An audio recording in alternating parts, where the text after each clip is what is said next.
عقیدت کا سفر جاری و ساری ہے، اور ان تنگ و تاریک گلیوں میں بیسیکلی یہ قبرستان ہے سیدہ رابعہ بصریہ اور جناب ذوالنون مصری رضی اللہ تعالیٰ عنہ کی بارگاہ میں ہم حاضر ہیں۔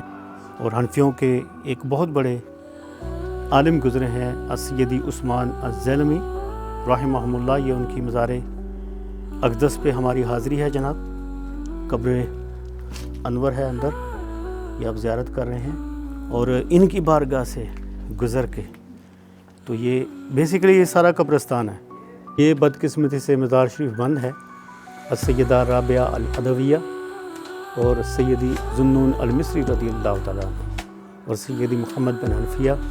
لاسٹ ٹائم جب میں آیا تھا تو یہ کھلا ہوا تھا، لیکن ابھی یہ مزار شریف بند ہے، اور اس کھڑکی سے میں آپ کو دکھانے کی کوشش کرتا ہوں۔ یہ مزار اقدس سیدنا ذوالنون مصری، اور آگے جو شیشے والا مزار ہے وہ سیدہ رابعہ بصریہ رضی اللہ تعالیٰ عنہ کا مزار اقدس ہے۔ اللہم صلی علی محمد علیہ وسلم۔